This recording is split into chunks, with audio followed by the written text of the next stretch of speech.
start letting people in. There you go. And I will help with the chat for you, Ann. Thanks, Monica.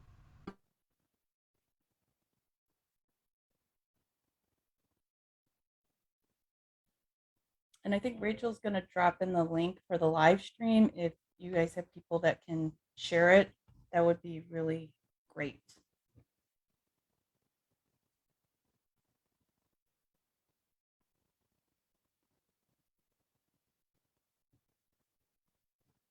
Hi, everybody, and welcome. We're going to start in about a minute.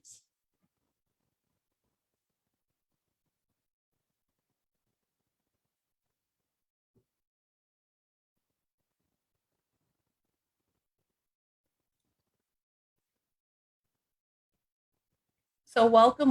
My name is Ann Shaw. I'm the president and one of the co-founders of Women of Color Coalition. We're so excited to have our wonderful panelists tonight, which we'll be introducing them very shortly.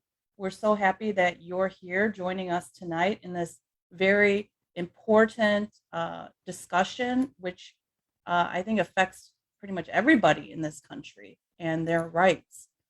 So a few little housekeeping things.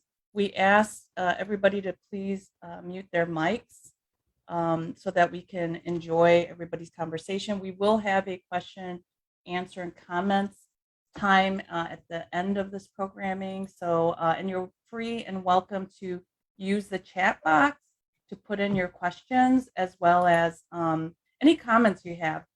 We have people who will be putting together questions and also asking them live, myself and my co-host Fatmata Berry, as well as sharing any comments that people may have. This is intended to be kind of an interactive program as well.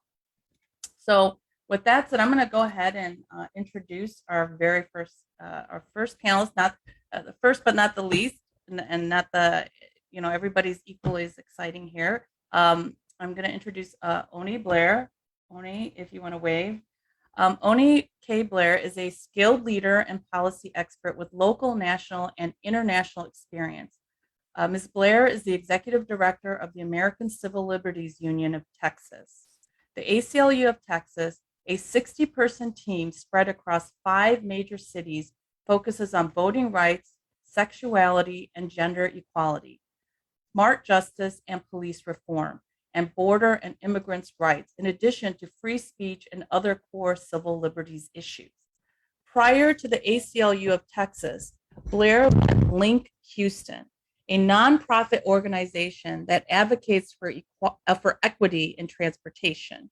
Blair led advocacy initiatives that successfully shaped a $7 billion transit plan to increase equitable access for communities of color and won $51.5 million for Black and Latinx communities impacted by a highway expansion anticipated to displace over 1,000 families.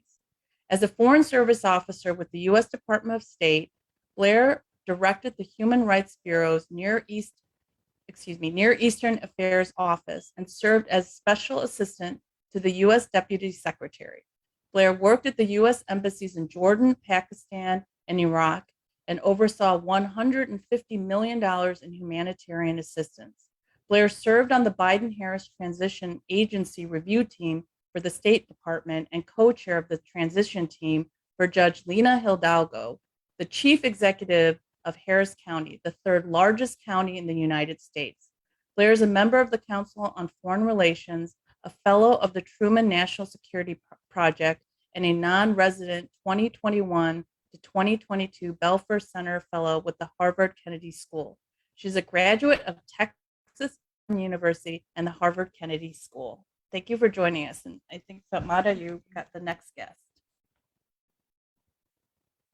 Unmute. Thank you for joining us, everyone. So I will be introducing Val Benavidez. She's president and executive director of the Texas Freedom. She is the president and executive director for the Texas Freedom Network. She's the chief spokesperson for the organization in all public matters. She is responsible for the development, planning, staffing, and implementation of all programs. Val became president in November 2020. What a time to become president. Middle of the pandemic. Wow. And was previously the Texas Freedom Network's chief program officer. Val has worked for numerous nonprofit advocacy organizations, including the Texas Immigrant and Refugee Coalition, League of Young Voters, Generational Alliance, as well as serving as executive director of ProTex, Network for Progressive Texas. She's also a member of the board of directors for the Workers' Defense Project, and she's the proud daughter and granddaughter of Mexican immigrants, farm workers, railroad builders, and all-around rabble-rousers. All right now. I love it. Next, we have the wonderful RaeAnn Pickett, Director of Communications, Virginia League of Planned Parenthood. Rae brings expertise in both corporate and nonprofit strategic communications and public relations. Her passion is for strategic communications, planning, interview training, media relations, including rapid response, pitching, and booking, digital strategy, crisis communications, drafting and placing op-eds, and more. Her tireless work on behalf of reproductive health, civil rights, social justice, and celebrity clients has solidified relationships with outlets such as the New York Times, the Washington Post, CNN, MSNBC, Fox News, the Miami Herald, the San Antonio Express News, Univision, CNN Espanol, BuzzFeed News, Political, Imprimedia, and many state and local ventures. Rae earned her BA in communications from Ohio Northern University. Rae has presented on numerous panels and led workshops discussing the critical importance for a clear PR strategy when launching policy campaigns and how to leverage the media. Rae joined Planned Parenthood of Virginia in 2019 and is excited to work on the critical battles happening at the state level. She lives with her blended family outside of Richmond, Virginia. Okay, and then next I'm going to introduce my dear friend, Eileen Dordek. She's the chair of Personal PAC Illinois. Personal PAC is a political action committee that focuses on electing pro-choice state and local officials in Illinois. Eileen is a licensed clinical social worker with 20 years of experience. She is a women's rights advocate and reproductive rights activist. Eileen also serves on the board of Equality Illinois, which advocates for LGBTQ plus justice. I'm so glad you guys are here. All right, Fatmata, you got the next one. Yes, and I will be introducing Michelle Wooten McFarland. Michelle is an organizing manager for NARAL Virginia. Woo, NARAL! Michelle is a reproductive justice advocate who has worked on the ground in the Hampton Roads area of Virginia for 6 years, working within the framework of intersectionality. In her role as organizing manager for NARAL Pro-Choice Virginia, Michelle has brought programs to the area like the Happy Period campaign, Painting Tea, and Practicab with the goal of destigmatizing abortion care access and reproductive health care. Also in her role with NARAL Pro-Choice Virginia, Michelle has worked in coalition with the Virginia Reproductive Equity Alliance to help grassroots efforts in the passage of the Reproductive Health Protection Act, which overturned trap laws in Virginia, making Virginia the first Southern state to do so. Woo woo! Michelle currently serves as a volunteer staff member for the Hampton Roads Reproductive Justice League, and is a member of the Hampton Democratic Committee, Newport News Democratic Committee, and is a former 2020 3rd Congressional National Delegate for the Democratic Party of Virginia. Welcome, Michelle.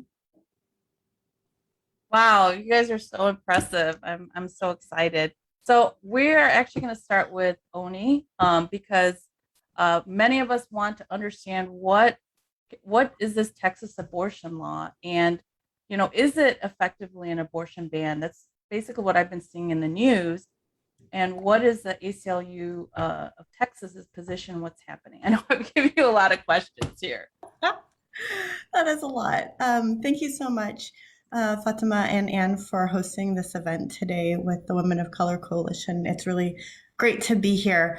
First, I will just talk a little bit about the law in very lay terms. And I know my colleague Val is on as well, and she can also help give some perspective of what's happening here in Texas. But The Texas legislature earlier this year passed a law that went into effect on September 1st that we refer to as SB 8.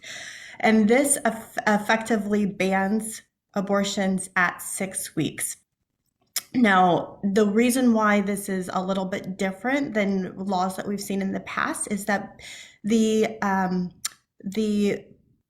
authority around the law, or who enforces the law, is not the state, which is usually how we think of laws being enforced, is through some sort of legal or governing entity. But in this case, the law was created so that the enforcement mechanism is anybody. So it could be your neighbor, it could be some person you've never heard of. Anybody could bring a lawsuit against anybody else who may be involved. So that could be a doctor, a provider. It could even be a friend or somebody who may have helped you, so aiding and abetting an abortion. And not only can they sue anyone involved, but they can also do so with a $10,000 bounty. So if some random stranger says that they want to sue because they heard that you talked to your friend about an abortion, they can go after you for $10,000. And that seems completely absurd and is really hard to wrap our heads around, but that is how the law is created. I just want to, in addition to just laying it out in very plain terms, I want to just talk about what the impact of that means. So when you hear that the law makes abortion illegal after 6 weeks, the first thought is that, well, abortion is still legal, right? But the reality is that most people don't know that they're pregnant before 6 weeks, or haven't missed a period yet, and so they don't even know to go to the doctor. Or if they do, I know to go to the doctor. It usually takes a little while to get an appointment, let alone to find an abortion provider. And you also have to remember that Texas is large and very diverse. And so when you really think about the impact of this, the impact on women of color, I mean, that's what this coalition about, is really complex. So Black women die at 3 times the rate of white women already for our maternal mortality rates in Texas. So I'm a Black woman, if for those who may not be able to see me and may be listening. The health disparities in Texas for Black women are already really, really challenging. And then you add the access to abortion, a needed part of healthcare, onto this, and not being able to access that could heighten disparities beyond what we are already aware of. Additionally, people have to travel long distances, especially in rural areas or in border communities where there are not providers or where there are limited providers. People can't afford to go outside of state to be able to find a provider or to be able to do so in time. We already understand that calls in Oklahoma and Texas, a majority are already coming from Texas. So in Oklahoma, 2/3 of the calls are coming from Texas already. And in Kansas, it's like half the calls. So on the ground, we're seeing that this has shut down the provision of abortion, and the impact on women and people of color is yet to be seen. But effectively, it has stopped abortion providers from providing abortions to people who need it. Wow. So, is this law unconstitutional? I mean, what do you know of any legal challenges that are currently underway? If you can even talk about that. Sure, there are lots of legal challenges underway. In short, the ACLU is part of a partnership of advocates across the country who have challenged this law, including taking it all the way to the Supreme Court, where the Supreme Court effectively decided to let it go on and to go into effect on September 1st. But the challenge in Texas continues with groups like Planned Parenthood and a number of other local providers and national advocates. In addition, there are a number of other challenges to the law that are happening. But do know that this is being challenged in the courts, And we don't know what the outcome will be. There are a number of other cases that are running alongside challenges to the SB 8 case as well, including in Mississippi, the Dobbs case, which will move forward. And I think some of my colleagues can talk a little bit more about that. But one of the things that we've learned from this is it's not only about what's happening in the courts. And I think that that's really important, and Val can speak more to this, but the coalition of people working on the ground to be able to stop local ordinances that continue to pop up across Texas, especially West Texas, is really important, because while we're focused on what's happening at the state and the federal level, cities are putting into effect sanctuary cities, and those have to have abortion advocates to be able to stand up in their city councils to fight those. And also just being able to talk about this and normalize this. With every big movement that we've seen in the Supreme Court, alongside it has been the public narrative to say this is the way the country is going. We have to be able to do the same thing in abortion, and to be able to talk about it with our family, with our clergy, with our friends, because if we don't, it will be not apparent that so many people, including in Texas, a majority of people support abortion, but we're not being vocal about it in a way that makes the landscape right for us to move forward with the sort of major changes legally and in the judicial system that support where people are already at. Wow, you do bring up a good point that there's this kind of stigma that should be removed, and and I'm glad you mentioned Val, because I do have a question for Val. But first of all, can you explain to people, what is the Texas Freedom Network? When you explained it to me, it just blew my mind, blew it. And so I'd love to hear a little bit more about who you are and what you do, and take it away. Yeah, absolutely. And thank you for having me here today. I'm thrilled to be in company of so many amazing women leaders here. And what I want to say is, first, Texas Freedom Network, contrary to what our name sounds like, is not a right-wing organization in the state of Texas. We're exactly the opposite of that. We were founded 26 years ago by Cecile Richards, and we were founded on the heels of her mother, Ann Richards' re-election loss for governor to a little-known challenger named George W. Bush. And the reason why the organization was founded was that during campaigning across the state of Texas for that election, they saw the rise of the religious and radical right in Texas. And they saw that that was a dangerous narrative. The idea that faith should be weaponized, the idea that there's only one kind of Texan, right? The mythos of the 10-gallon hat in Texas and the pull yourself up by the bootstraps. Texas has never been that. Texas has always been a place where people of color have been, and Black and brown communities have contributed everything to the state to make it what it is today. And that's why TFN was initially started, to be a counter, to be a place where grassroots organizing could happen, to be a place where we fought to have a reflective democracy in the state and a seat at the table, to have a place where civic engagement, not just voting, could flourish, that people could be in charge of being represented in the decisions that are made about our lives. And so over the years, the work of Texas Freedom Network has changed tremendously. Obviously, it's 26 years old. I'm the first person of color to lead this organization. I'm excited about that. A whole host of challenges come with that, right?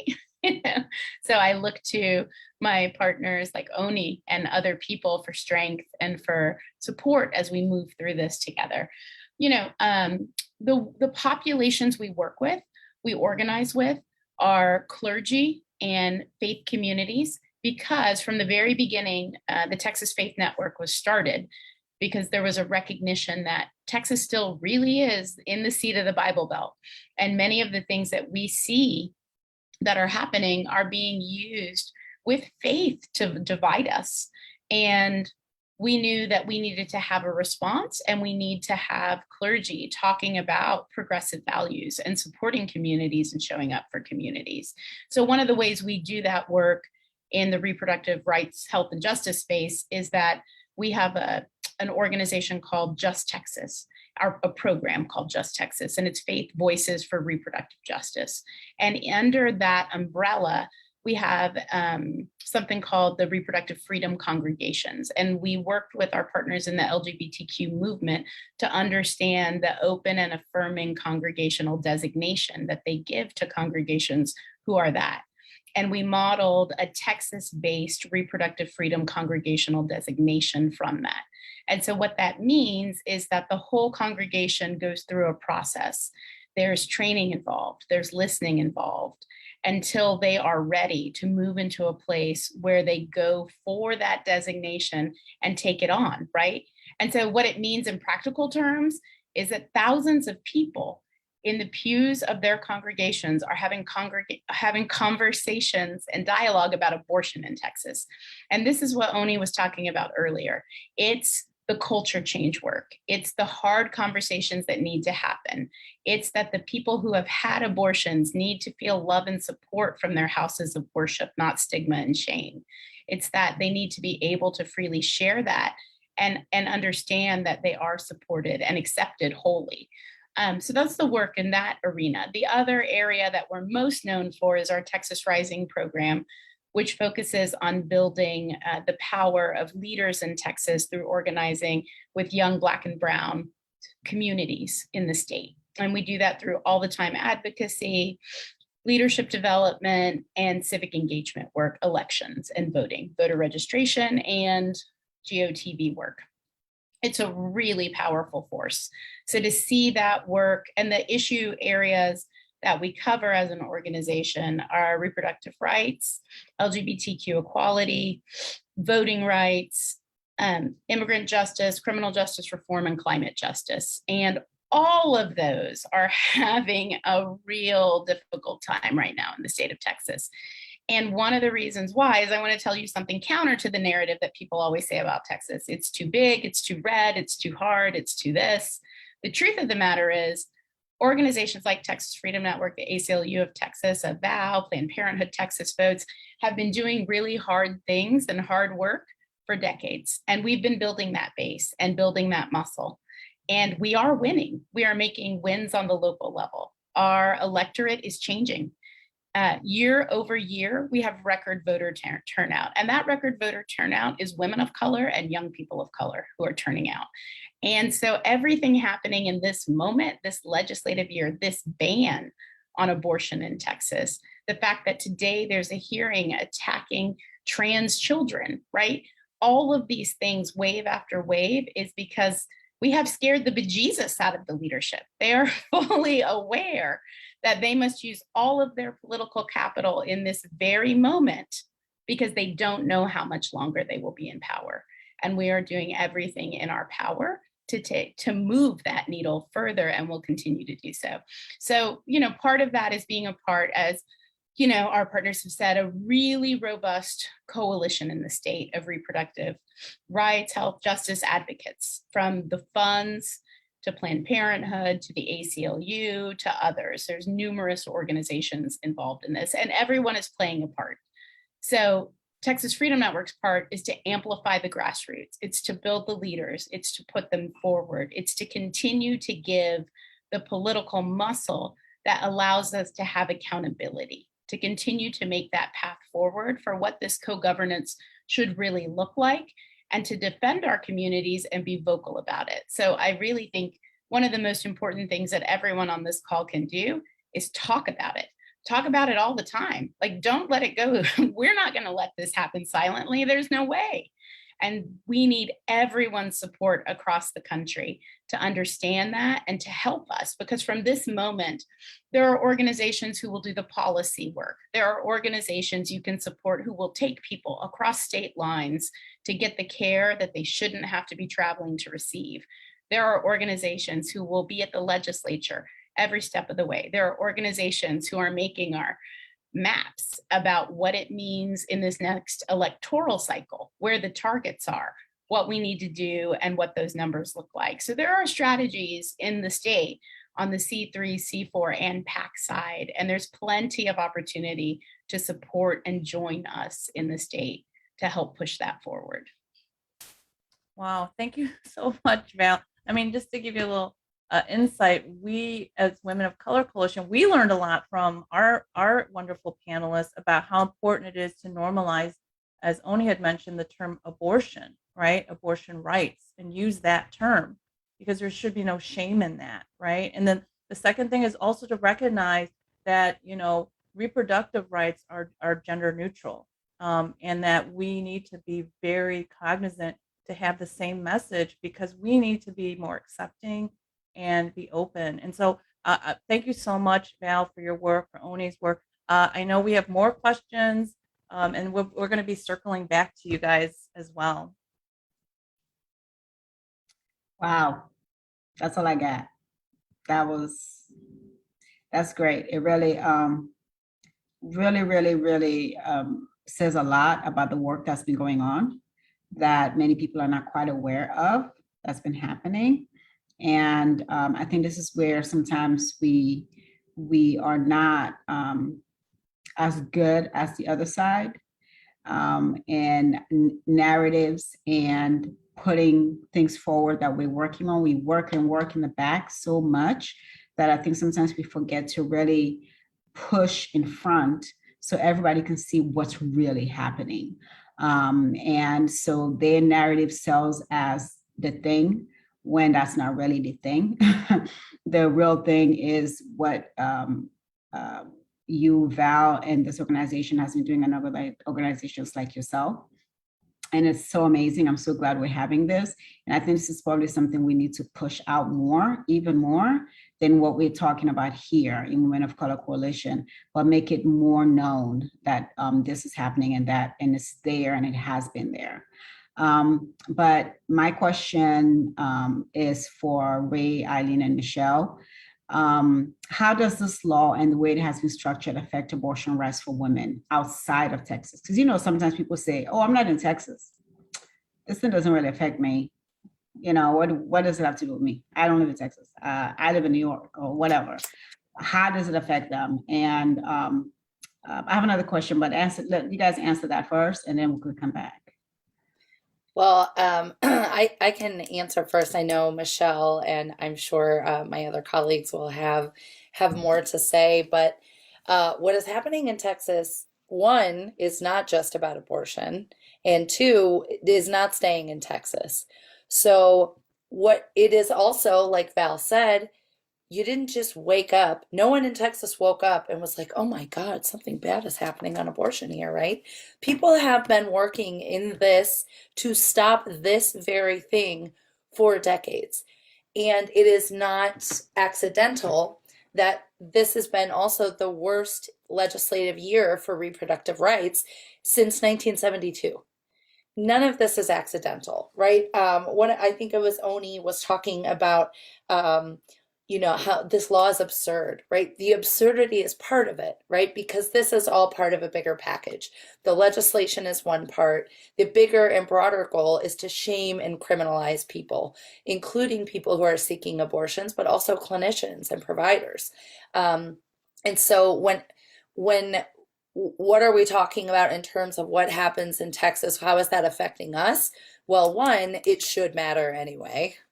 Two, we in Virginia are very fortunate that we get to take our complaints exactly right directly to the ballot box.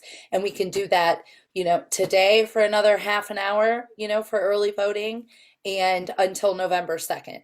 We are able to vote at the local and hyper-local level and ensure that the people that are going into those positions are ones who support our values, right? Who center our values. And then the other thing that I'll say, and also just to support again what Val and Oni were talking about, we're playing the long game in terms of stigma, in terms of busting stigma, in terms of building this better world, right? This justice lens and this component. So it's not just about the next 30 days in Virginia. It's not just about this case. It's not just about the Mississippi case that's going to be heard in front of the Supreme Court next month, right? In December, right? It can't just be these roadblocks of events that ignite people, right? these types of laws and legislation happen in the dark, in corners where nobody wants to say the hard things out loud. And the impacts of that are severe issues in terms of access, confusion, staff being confused, Virginia clinic staff thinking, oh my God, am I going to be sued? Can somebody from Texas sue me? Like, how is this? What are we supposed to do about this? Patients not knowing where to go. All of that is part of the plan. And so I'll kick it over to, Michelle and the other folks that Fatimata asked to answer this question. Yeah, I mean, everything Ray said, 101 lights. For sure, this bill, this law, it's structured basically to target anyone who is helping someone who's pregnant. And when I'm talking about people, and I'm pretty sure the super smart person already went over this, but when I'm talking about people, I'm talking about friends, family, abortion funds, and medical providers like Planned Parenthood. I can tell you in Virginia, we have amazing providers, Planned Parenthood, Women's Health, but we also have really great abortion funds that do amazing work. And to think that they could be targets of an anti is just ridiculous. But what Ray just said is true. This is something that's been happening for a very long time. A bill like what just passed in Texas and became law, the antis have their own lobbyists, and those lobbyists shop around bills that are successful. They just change the title and change the sentences. That's how we got trap laws passed in Mississippi and Alabama. They're very similar. We have trap laws here in Virginia. They're very similar to trap laws in Texas or Missouri. So the possibility of this popping up again in another legislative session is very likely because it's been proven successful in a Republican-controlled red state. So just to keep that in mind, the importance of going out and voting and what Ray was saying, like that's very true. And I know I'm from Mississippi, and I know there's some people from different states on that are watching. I know it can seem very like, oh my goodness, am I going to get there? How can I do this? But there are people on this that are working on the ground. There are abortion funds in your state. There are providers like Planned Parenthood that's in your state. There's only one in Alabama, I believe. I don't know, correct me if I'm wrong, Ray. I know there's one in Mobile. But there are people that are already doing this work, and you have to support your local abortion funds and providers, and the organizations that are out there doing this work on the ground, and join in. And there's so many different ways you can support, and you can be an activist. And if you're in an election year like Virginia, please go out and vote. Please vote. Please, please, please. We're in early voting right now. So I'll kick this over to the other colleague for this question to add on. Thanks. I'm Eileen Dordek. I'm with Personal PAC in Illinois. And what Personal PAC is a political action committee that focuses on electing people who support reproductive rights, reproductive justice. And what we've seen in the 32 years since Personal PAC has been around, which so many of you on this call are from Texas, 32 years ago, Texas was probably more pro-choice than Illinois was. Because we've been focusing very specifically, very narrowly on elections and on making sure that we elect people who will support and who will vote for reproductive rights, we have had some gains. And we were able to pass a law in 2017 that took off the trigger law. So when Roe v. Wade is overturned, we don't have a trigger law anymore in Illinois. And we were able to pass in 2018 a law that enshrined abortion as covered healthcare. That is healthcare. It will be covered in Illinois. And right now what we're doing, and this is really part of the effect of Texas, is we've been working for several years to repeal a forced parental notice of abortion, which is extremely dangerous for young people. And that's been law for many, many years. And it's horrific for the young people who get affected by it. And so we've been trying to repeal that law. With the law in Texas going into place, there is a little more momentum and more people are talking about it. And even the legislators who are resistant are a little more open to this, because we know that we're going to get the reverberation. The first patient that showed up in Chicago, Southern Illinois, it took 2 days from Texas. Chicago was 3 days, when our doctors at Planned Parenthood and other clinics were seeing people already coming from Texas. So we are affected. Our abortion funds here, Chicago Abortion Fund and Midwest Access Coalition, do fund people who are coming to Illinois to get abortions. So that's how it is affecting us here in Illinois as well. One thing that I wanted to add in that Eileen and Michelle both touched on also is that a lot of these bills are put under this guise of health and safety.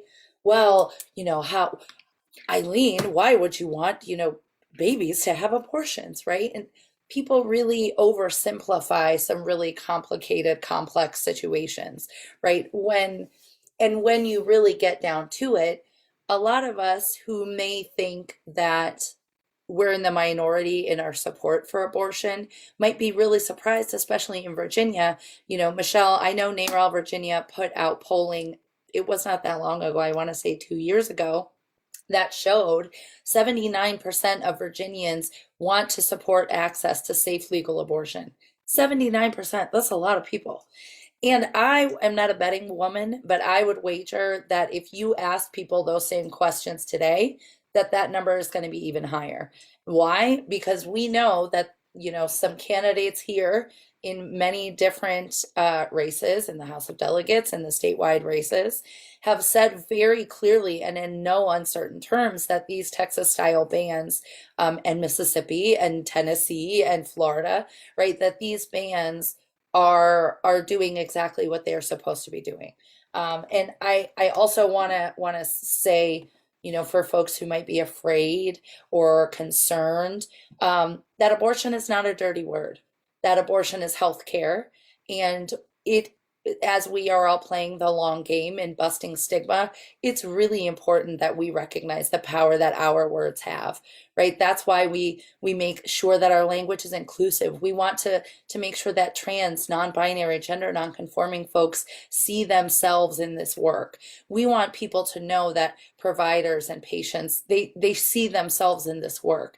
And these bans are on abortion. Yes, there are attacks on reproductive sexual health and rights, but this ban is on abortion. And it's okay for us to say that bans on abortion are bad and that abortion is healthcare. Nice. So do we know of any of the advocacy efforts? I know that I think, was it Eileen that talked about what's happening in Illinois?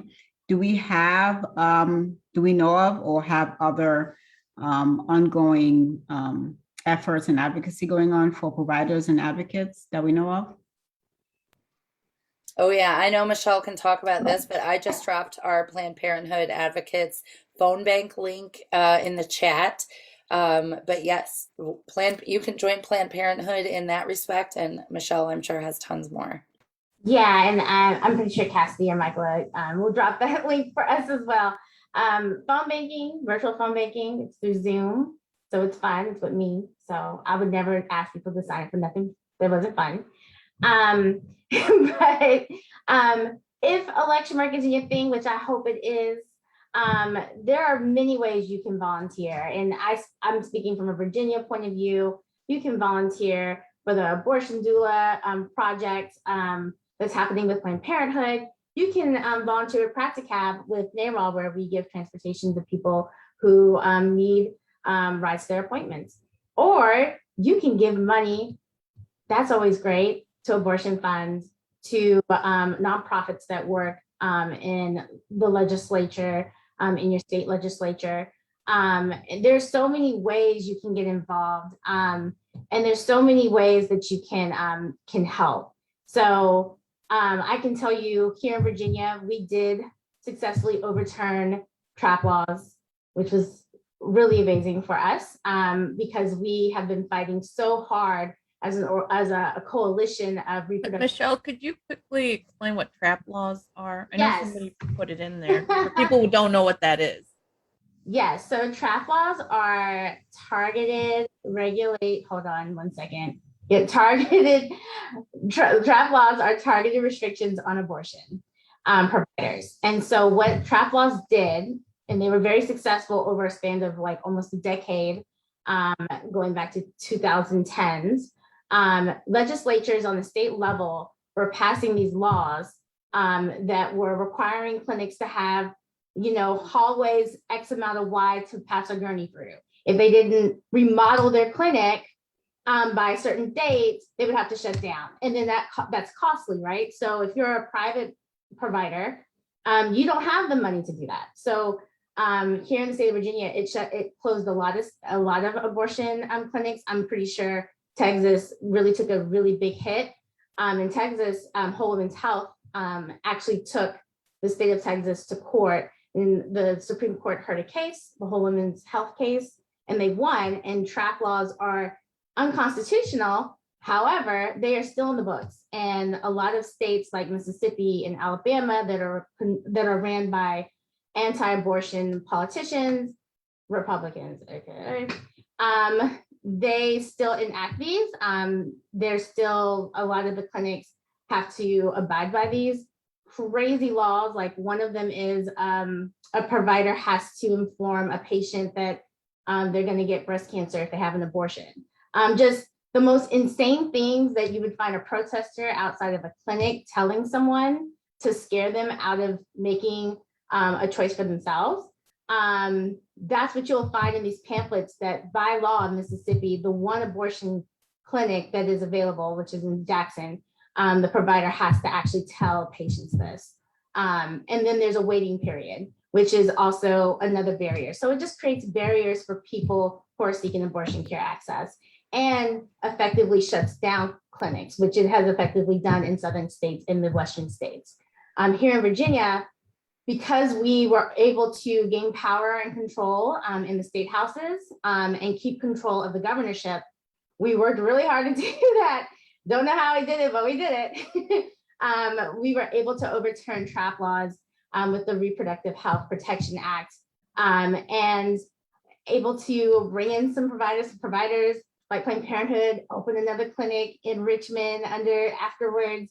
Whole Women's Health came in. So it's really, it opened access to people in rural areas. They could go to their nurse practitioner and get, I believe,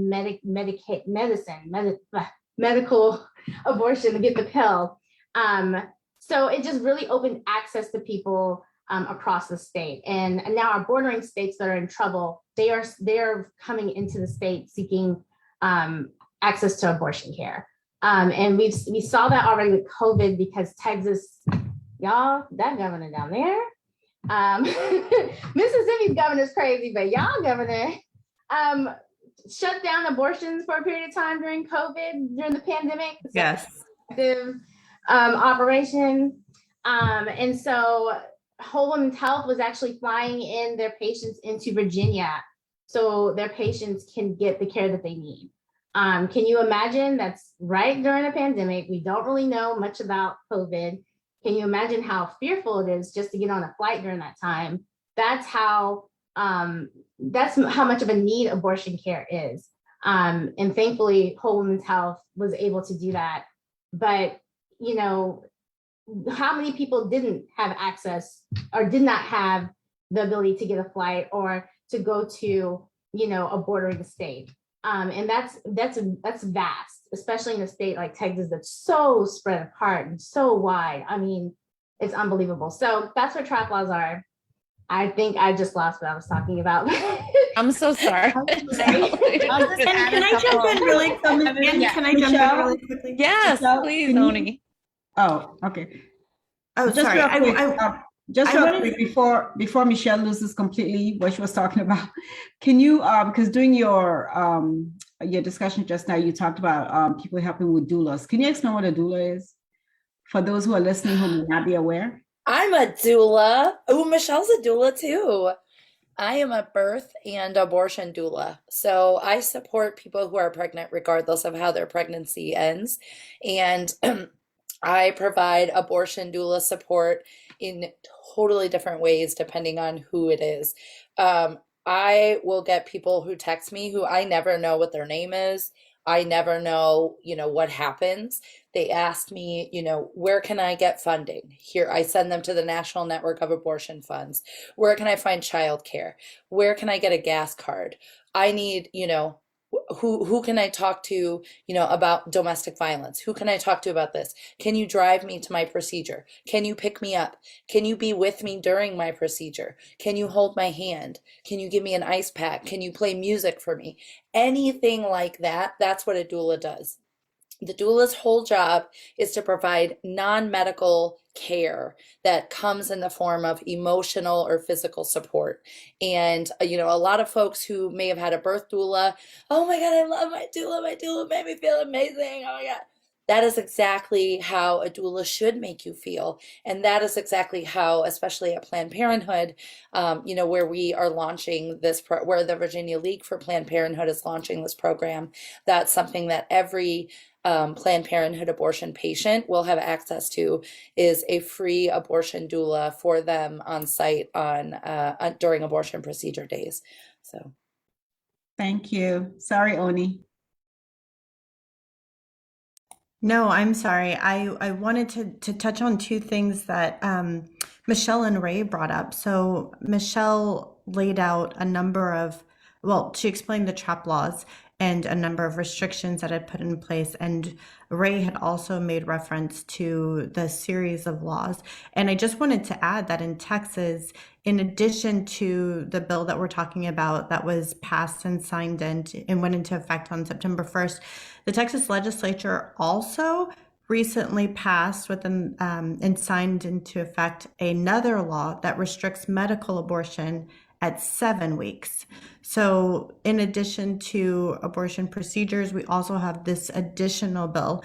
And just in terms of what Ray was mentioning, we often here in Texas refer back to this chipping away. So even though the majority of people may support abortion, people say, well, it's just a restriction on that one part. It's just a sonogram that's required. It's just consent that's required, but it's not about that.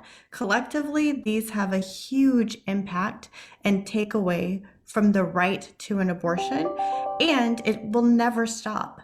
And it's not about just abortion. It's about taking away people's rights. We see that chipping away over 30 years with incremental restrictions that are placed on everyone, including the providers or the people, regardless of age, on top of all the other challenges that people have to face to get an abortion. But we see the copycat not only in other states in abortion, but also in other laws. So we're seeing it here in Texas with those same sort of chipping away on our voting rights. So we have to remind people that these are not separate. This is a part of a bigger push to take away the rights of people. And when I say on the voting rights here in Texas, we recently had yet another bill passed that takes away more voting rights by doing the same chipping away over time. And so it takes away drive-through voting. It takes away what some of the big counties had done on 24-hour voting, so extending hours so it's easier for people to vote. Mail-in voting, helpers to vote, especially if you speak another language. And the impacts on people are the same. So people who have less cash to be able to drive to get somewhere, or maybe working hourly jobs, people of color with voting. We also see it with aging populations and people with disabilities. But it's taking away the rights from different groups of people who don't align with this vision, as both Val said earlier and Ray said. And so we have to think about this not only as abortion, but as the bigger picture, and we have to stop it. Yeah, and I just want to add on two more things about Texas. The trap laws are insane. The beyond restrictive measures. In Texas, the trap laws also included that the abortion facilities like Whole Women's Health and Planned Parenthood had to adhere to ASC's ambulatory service center requirements, which are way out of the bounds of what is needed to provide abortion care, because abortion care, as we know it, is one of the safest medical procedures that can be done.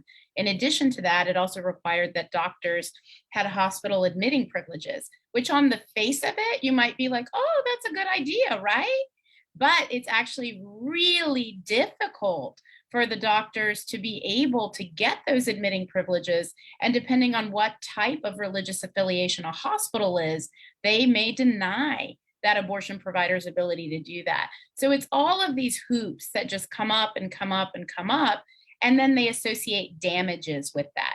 So that every time a whole women's health doctor performs a procedure, they are risking damages, right? These lawsuits, these damages that are meant to encumber the providers to the point where, one, it's meant to terrify them and to beat us down into submission. So we would never want to do that, and that young doctors won't choose a career in this really important care that is necessary for people. It's just really important to know that, like, and I think the other piece of this that I just want to speak to, with the voter suppression law, it's the same thing. The fear and intimidation is exactly, Helen, the chilling effect. It's exactly that. It is meant to stifle. It is meant to say, you stay home. We're only going to give one ballot box to Harris County, the 4th largest community in the nation, for vote by mail ballots to be turned in. One box. We are going to say that if someone assists someone in going to the polls, and then something is wrong with their voter registration, with their ability to vote, that person can be criminalized and held accountable for that and face penalty, right? And damages. And so all of that is meant to say you can't vote, you can't participate, and they are connected. This is connected to trans children. This is connected to immigrant justice. This is connected to climate justice. The notion that we don't control what is happening to us and to our lives. And so to see this political agenda and to understand that it is very heavily orchestrated and meant to be copied and given to other states. It's meant to move through the South like this. It's meant to do this. And the reason why it hasn't happened to the degree that it is happening now is because we've been fighting back. And so what you haven't seen is the NARALs, the Planned Parenthoods, the AVALs, the ACLUs, the TFNs in each state that have been doing this day in and day out to hold the line, right? And so that is, it's just important to note that political context and to understand that they all do, in fact, weave together, and that we have to be unapologetically in support of abortion for all across the board. And that kind of leads me, Val, to my something like Eileen, I really like Personal PAC's kind of motto. I think it's something like abortion rights under all circumstances. I don't know, Eileen, if you can verbalize it better. And then there was a couple comments made that I'd love any of you to address after Eileen talks about that motto, is why are we using abortion rights instead of just saying pro-choice?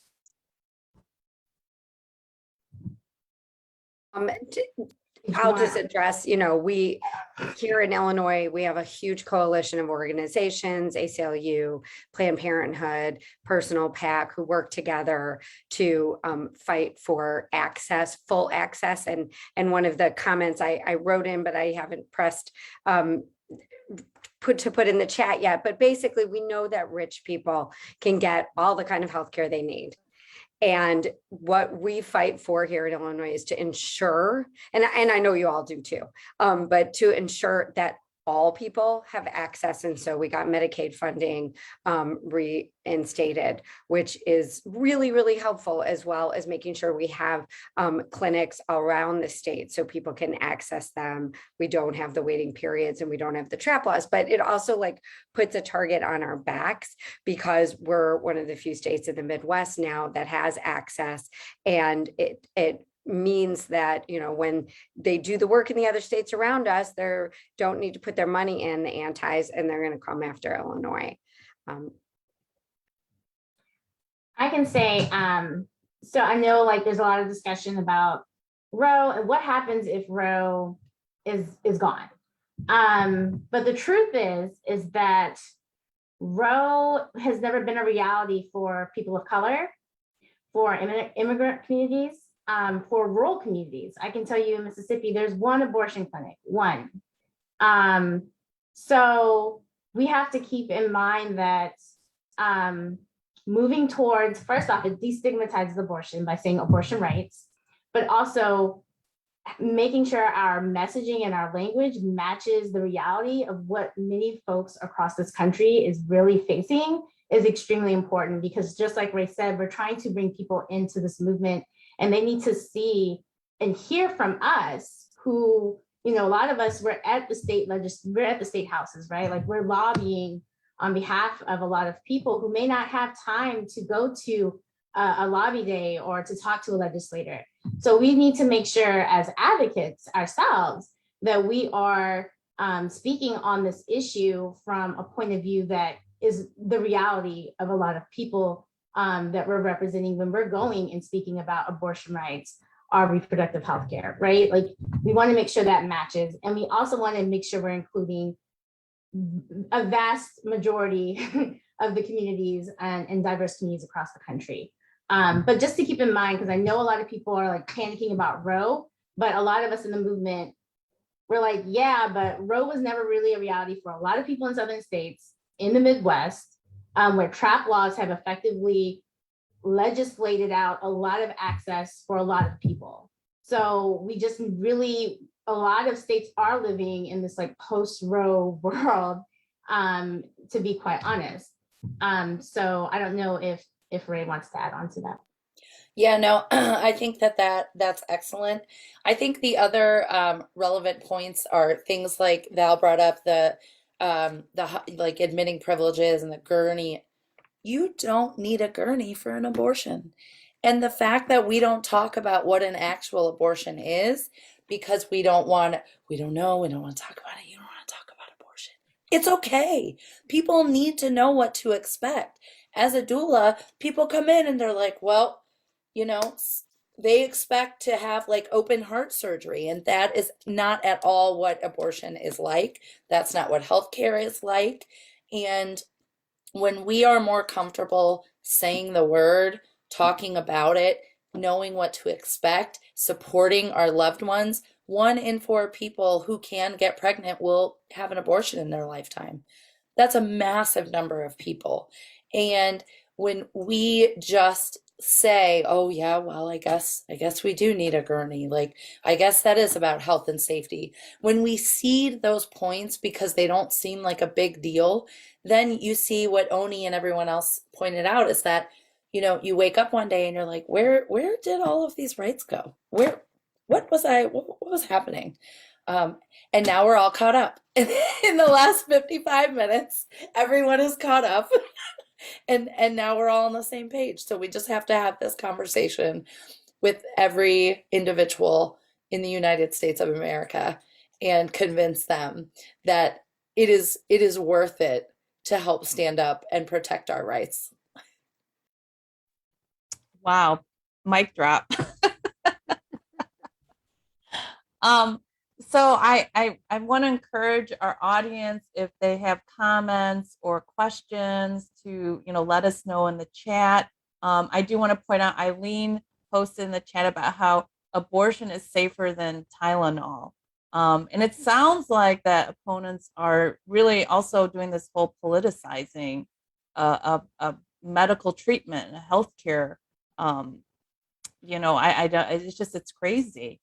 You know, and I wanted to kind of circle back to Val. There was a question about, you know, how does religion play into this? Because we know that the opponents have constantly used religion and, you know, like religious groups.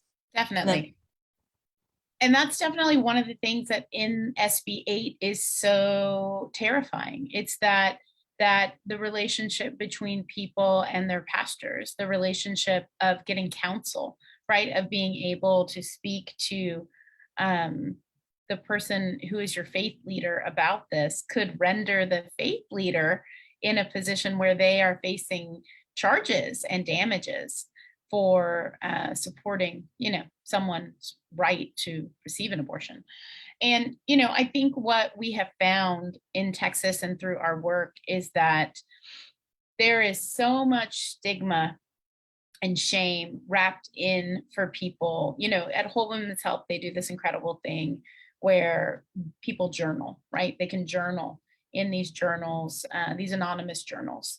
And those are the questions people write about. They write about their guilt and shame from their faith tradition. They write about wanting counsel in that. They write about that. They talk about never speaking about it, when in fact, there is tons of support. As Oni said, there is tons of support across Texas and in faith communities for people who have had abortions and for people to be able to access abortion. It's counter in terms of what people might think, right? And so the ability for us to lift that up as loudly and as proudly as we can is really critical. It's important that as a person of faith, you talk about it. It's important that faith leaders talk about it and that other people see faith leaders talking about it and reducing that stigma and shame from it, because the faith is being used as a political weapon over and over and over again. To me, it's the same as if we don't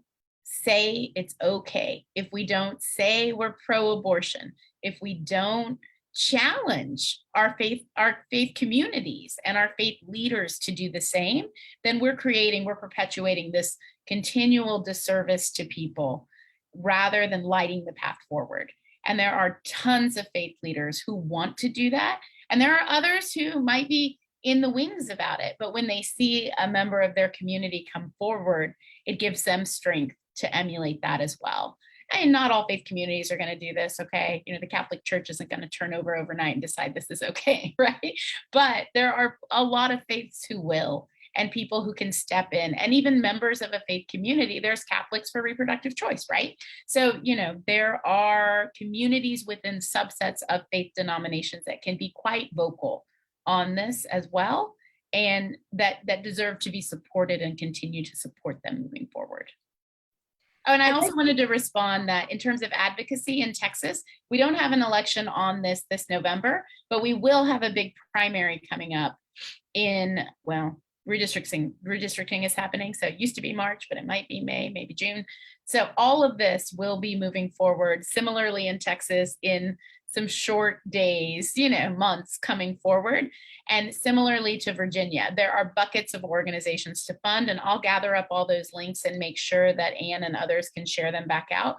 But there is a bucket of funds in Texas for direct support. There is obviously the ACLU and others on legal. And then there are C4 repro partners in Texas, Texas Freedom Network, Deeds Not Words, Avow, Planned Parenthood, Texas Votes, and others that can also be supported on the political side. So, and we'll continue to make volunteer options known to you as well. Yeah, can I just add to that? We've been lifting up needabortion.org. It's a list of donor-supported funds that are local abortion funds. So it does not include us, but we've been sharing that within our communications and with other folks who are interested. If you are interested in supporting a local abortion fund, needabortion.org has a list of funds in Texas. Somebody said before sending snacks, we did that. It is important to send snacks and support and letters of affirmation.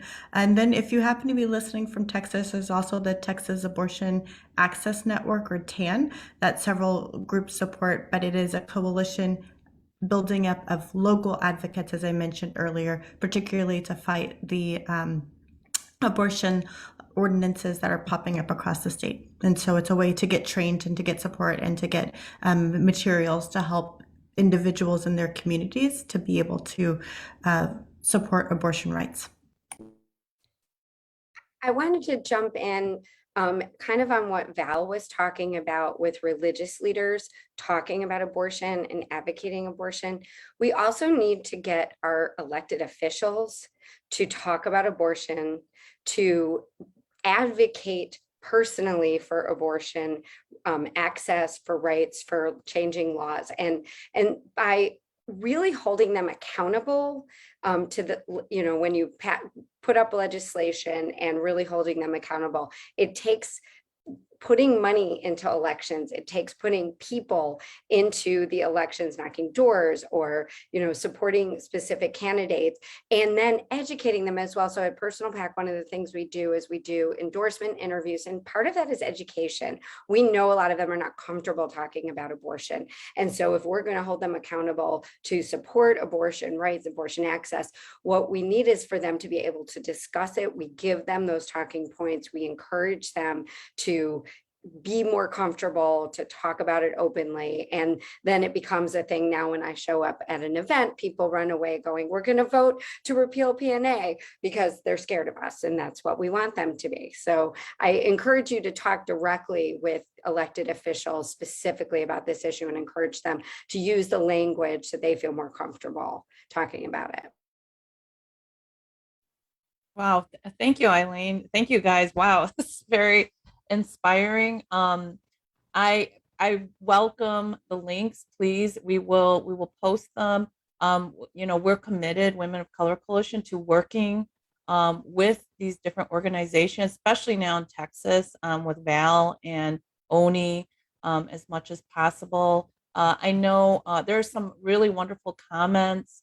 I don't know if anybody has any more questions. I know Monica had some really good comments. She got her hand raised too. See, I had my hand raised. No, I just wanted to add, we were talking about religion.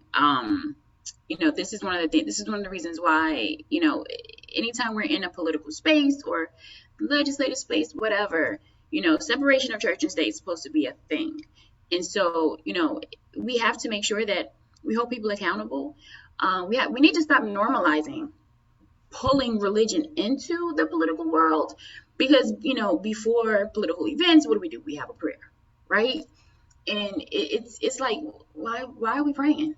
Why are we praying before General Assembly starts, right? Like, why are we saying a prayer on the legislative floor if it's separation of church and state? And so we have accepted a lot of things that pull religion into that space, and we need to hold people accountable and really take it out, right? Like, it shouldn't be there. Religion is a very personal thing. That should be your personal thing, and it shouldn't have an impact on anyone else.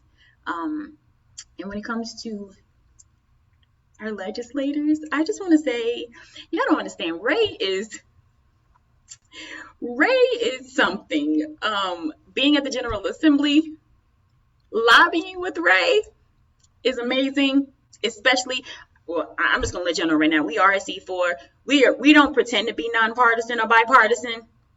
We don't. So talking to Republicans in the Virginia General Assembly is absolutely hilarious with Rae, when she is right there in their face and she's talking about abortion rights. You have never seen me look more clueless than when I am talking to a very established elder statesperson, typically a gent. Ultra conservative.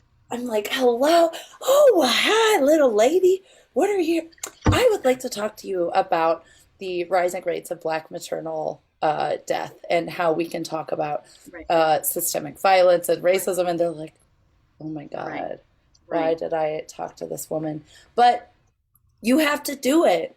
You have to do it. And if you are fortunate enough to be in a state like Virginia, where your legislators are always running, there's always an election. Every year. Accessible. Every year. And talk to them and normalize these conversations, right? So that when they see you, they're like, oh, she's going to talk to me about this. And you can be like, yes, I am. And I'm going to hold you accountable. For real. Legit. So I have I know what some legislators and whatnot, but one of the things that I've had conversations with people about has been women in this country. Even within my little county, there are more of us than there are men, right?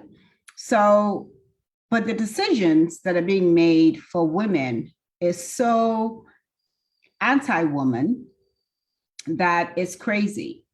And we find that despite the fact that the decisions are anti-woman, the support from certain women is not there. So how do we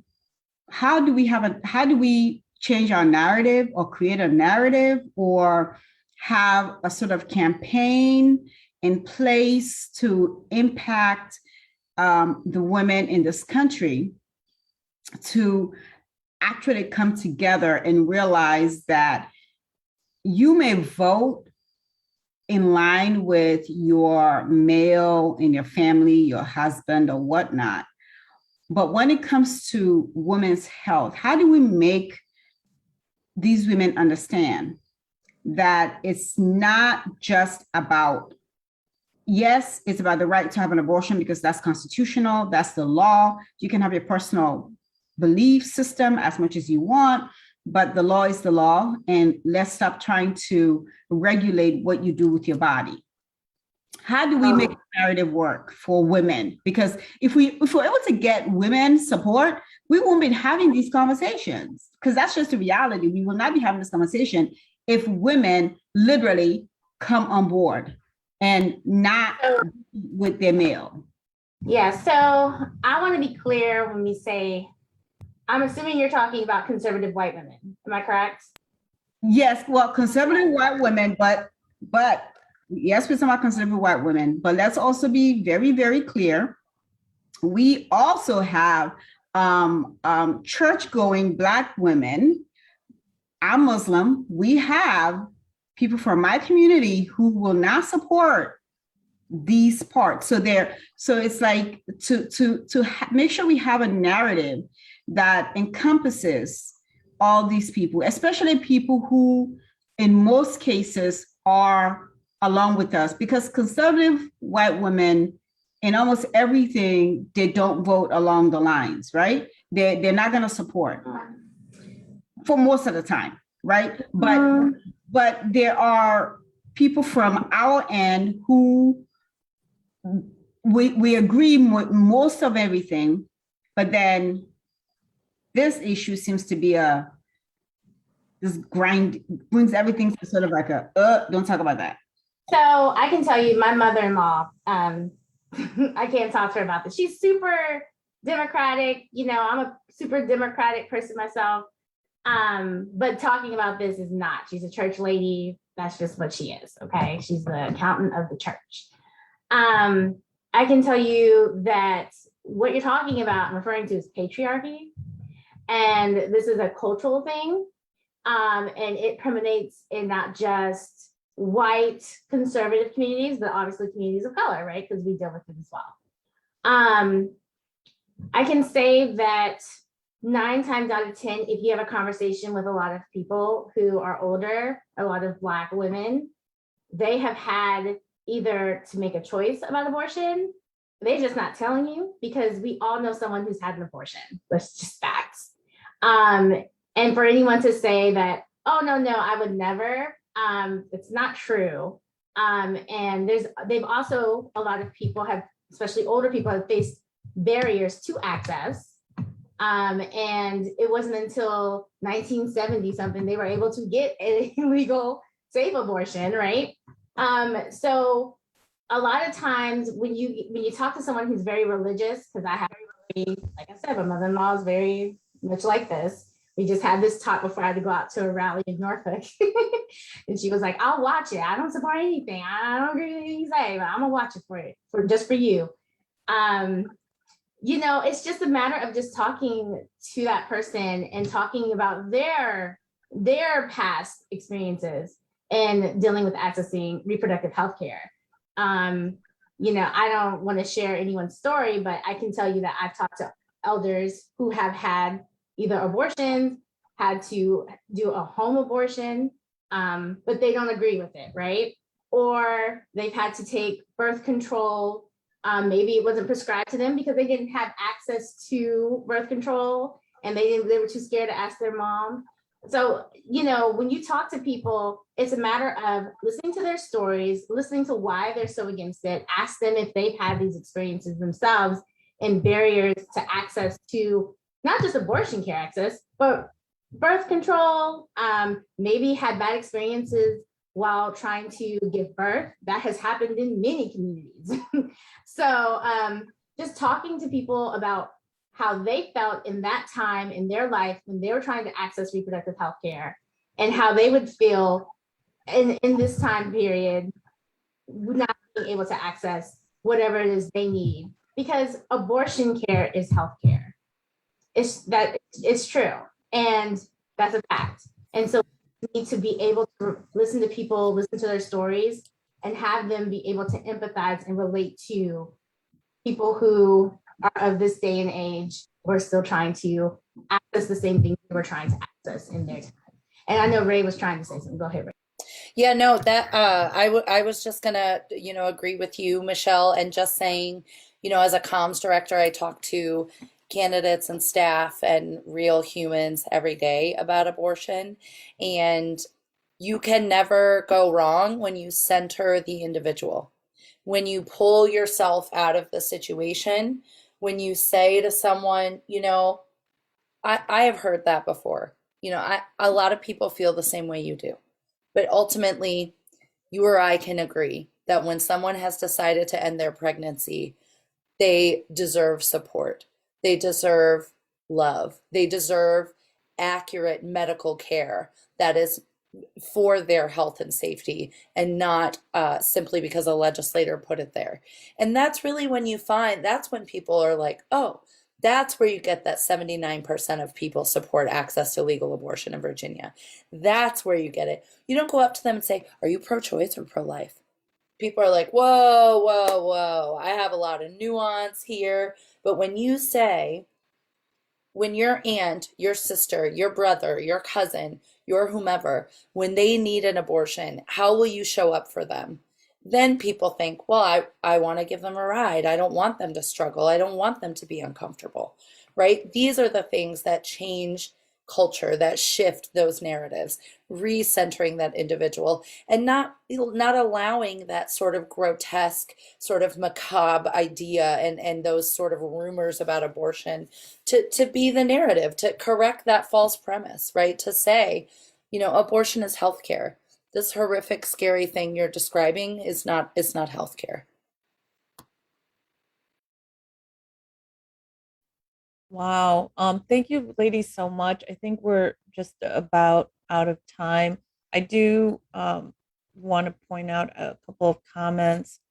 Helen had mentioned that there are a lot of people in the Black community who feel like that they're targeted, that abortion is targeted in their communities. And there's a lot of nice conversations about that as well.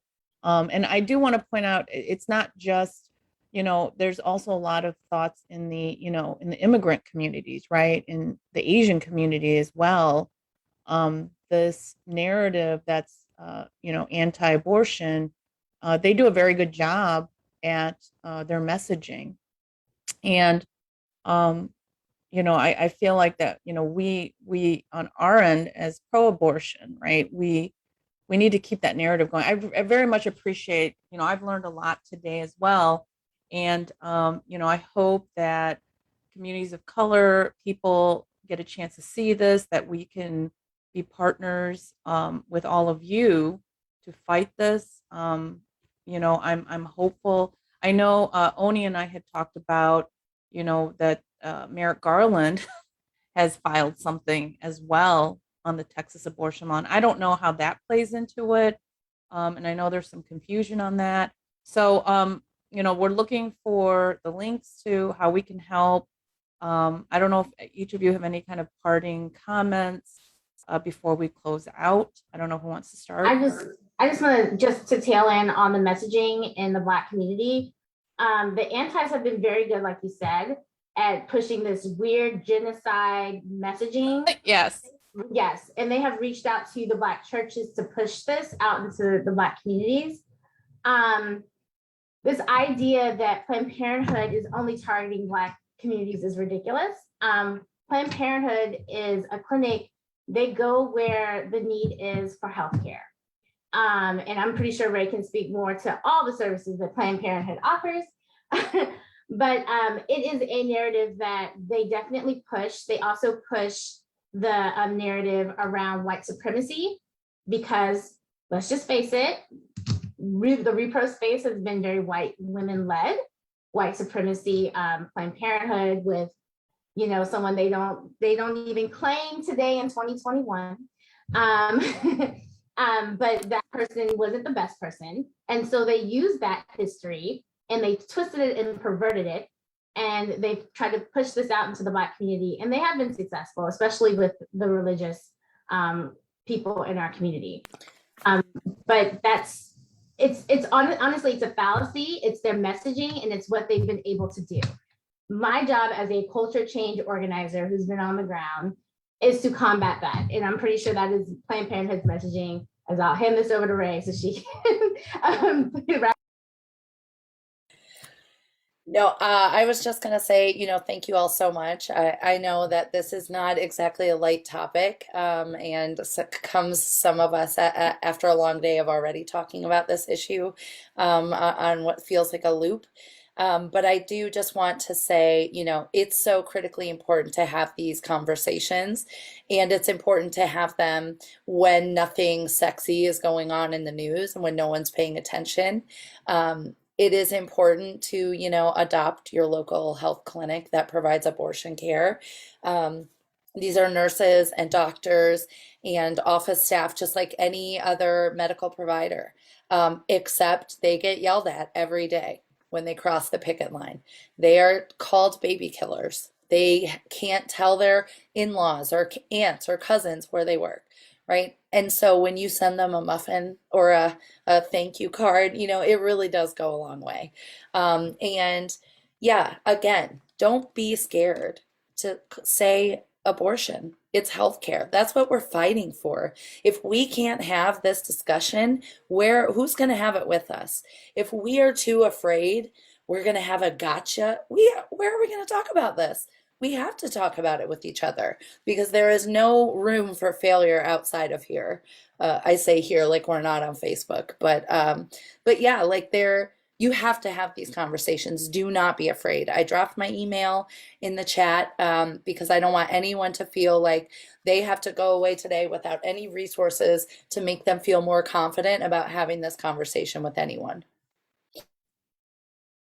I'll just jump in and say thank you. And to also just say, I co-sign literally everything Rae just said and would add that think about what it means, not just on this issue, but on all the issues, and think about that.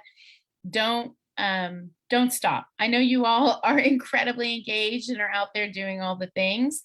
The calls matter. The phone calls matter. The thank yous matter. The calls to your legislators being irate matter. The questions to your faith leaders matter. It all matters. And just remember that other people are watching you. Younger people are watching you. People sitting next to you are listening to you. And they may be in a situation where it's not okay for them to step out of that yet, but it means a lot for them to be able to hear you say that and to listen to that. So just know that nothing is too small to make change. And those small things make all of the difference. I'll jump in after Val. Again, thank you to Fatmata and to Anne and to everyone for putting this together. I think it's amazing, and it's a great way to really tell the story of what's happening, as everyone else has said, not just on abortion, but on this larger fight against our rights and taking them away. Michelle, you so beautifully captured what is happening in the Black community, and I just want to say yes to everything that you said and acknowledge all of the sabotaging that is happening and this counter message that is infiltrating the community. I am the daughter of a preacher in the Black church, and I recognized that I'm going out and speaking on abortion all the time, and that I needed to up my game in my own family. And I've been really thinking about this and talking with my dad and my mom more regularly, and not making a big deal about it, like talking about abortion as a part of our healthcare. And it is like making a difference. It is not a difficult conversation as I would make it out to be, but there's a lot of listening going on. And part of it is the Black community has been targeted in other ways. There is a lack of support for our families across the board. And so having basic access to healthcare, which includes access to abortion, is a really important part of this bigger narrative. And so we have to think about all of this together, and we can't isolate it. And at the same time, we have to be able to say the word abortion, and to say it with complete recognition and access and support and pride that this is a regular part of healthcare. You can make me cry, Oni. I know, right? So beautiful. Wow. You guys have, oh wow. This has been such an amazing conversation. Did we lose Eileen? Did she have to go? Well, I just have to say for Eileen, she is such a fierce advocate. In Illinois, Personal PAC organized the handmaids, and I actually dressed up also as a handmaid, and we went to Springfield. Like, we went down to Springfield and we were in their faces. Like, and this is Illinois. But thank you all so very much. For those of you who've never joined us before, really consider, signing up on our Facebook page, joining our group, signing up for our emails. We do very interesting learning programs where we do real talk, like everybody sharing their own personal stories and not mincing words, which is why I love these women here. I do have to share a comment from Emily. She said, "Thank you for this discussion, everyone. I have a new sentence in my toolbox that I hadn't put together before. Abortion care is health care." And I got to tell you, if we can start teaching people, and Emily is an incredible advocate. She does a lot of work in the community. So that's exciting to hear. And so many of our commentators on the comments, but I have learned myself too. So thank you all. I don't know if Amada, if you had anything you want to add. Just thank you very much as a Black woman who's also an immigrant. Some of these conversations being had in my communities, and Black women, immigrants, and Muslim. So the dynamics with this conversation is can be very difficult, because again, the thought process is what the anti people have said a whole bunch of times: you're killing the babies, and and so they put in a perspective of God hates this and so on and so forth, although they can't really point to anywhere where it has said that, but that's neither nor here. But I want to say thank you so very much for this conversation, and I really appreciated the honesty and the forwardness, because I think sometimes that's what we're missing. We try to sugarcoat a lot of things, and that's where I think we lose out. And I really think this day and age where the other folks are coming on so strong, we need to come just as strong and just as hard, and not be shy and not be afraid to say what we need to say to make the impact that and more than what they're making. Because at this stage, we're almost playing catch up, because they have spent so much time being hard. And we have to come out even harder. And I appreciate everything you ladies did here for us today. And hopefully it's not the last conversation, but the beginning of conversation, because as we know, this is not ending, it's continuing. And Texas is just a little peg that's trying to, it's like this domino effect that's about to spread all over the country. And so we need to have more of this conversation and figure out solutions, right? Because we can have conversations, but we need to figure out solutions. And at the end of every conversation, we should maybe try to figure out next steps to push things forward. And thank you so much for all the links. I think we're going to put them up later. So thank you, ladies. Really, really, really appreciate you. So 2 quick things that people can do right now. So 1, support Fatmata Berry because she's running for Montgomery County Council. Woohoo! And 2, Monica, talk about Virginia, probably the most important race in the country right now. Please, thank you so much, Ann.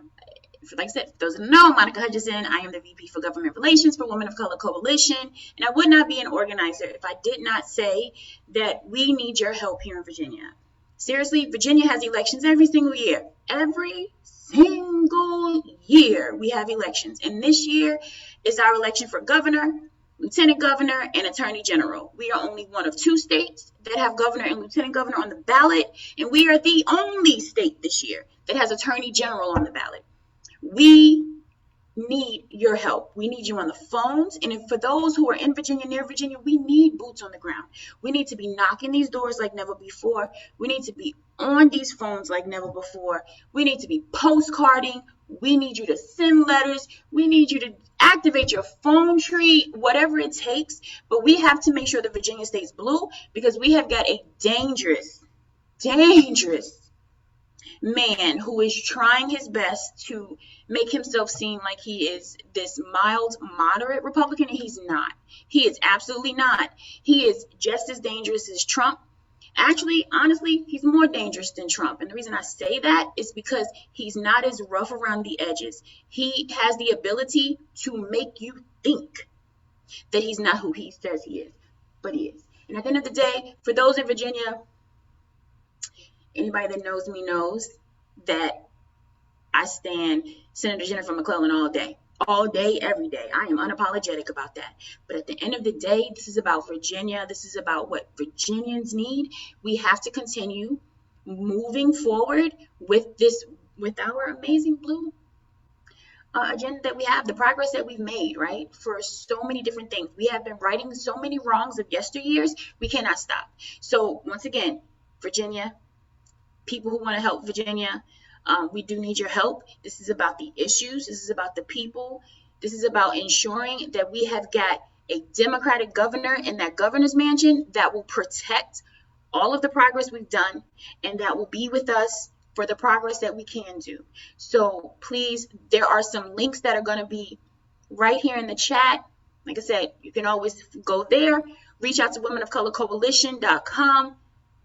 Women of Color Coalitions at gmail.com or our Facebook group. I will put my email in there. But whatever you do, we only have a few more days. Early voting has started in Virginia. We need your help. So with that being said, all eyes are on Virginia.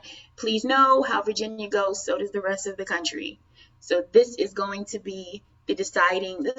We are a bellwether state, right? Like seriously, Virginia has been deciding the trend for the midterms that are coming up next year. You don't have to believe me. You can look it up. So if Virginia does not go blue this year, trust me, Democrats all over the country are nervous because if we don't go blue this year, then we could really lose Congress. So once again, we need your help here in Virginia. It's only Virginia and Jersey this year. Jersey, nobody's ever fine until the results come in. But Jersey's in a much better place than Virginia. Virginia's purple. We are not blue. We are a purple state. And the moment we let the foot off the gas is the moment we turn back red. We are undoing almost 3 decades of Republican damage in this state. So if you applauded Davis, if you applauded us pulling down our Confederate statues, we need you on these phones. We need you out here, boots on the ground, right? If you applauded our Virginia passing the first Voting Rights Act of a Southern state here, championed by Senator Jennifer McClellan. Sorry, gotta plug that in real quick. We need you on the phones, boots on the ground, right? If you are looking at Virginia as like, they doing a damn thing, I need you on these phones. I need boots on the ground. Yeah, even if you don't know anything. Even if you don't know anything about Virginia, right, Monica? Like, in fact, the opponent is tied. So this is really scary. But please, so all the links are on our Facebook page in this live stream. I will post any links sent to me from Val and Oni and Michelle and Ray, as well as Eileen. But thank you guys so much for teaching us today, giving us some faith and fire. And thank you so much. Have a good evening, everybody. I'm sure we're going to all be in contact. Good night.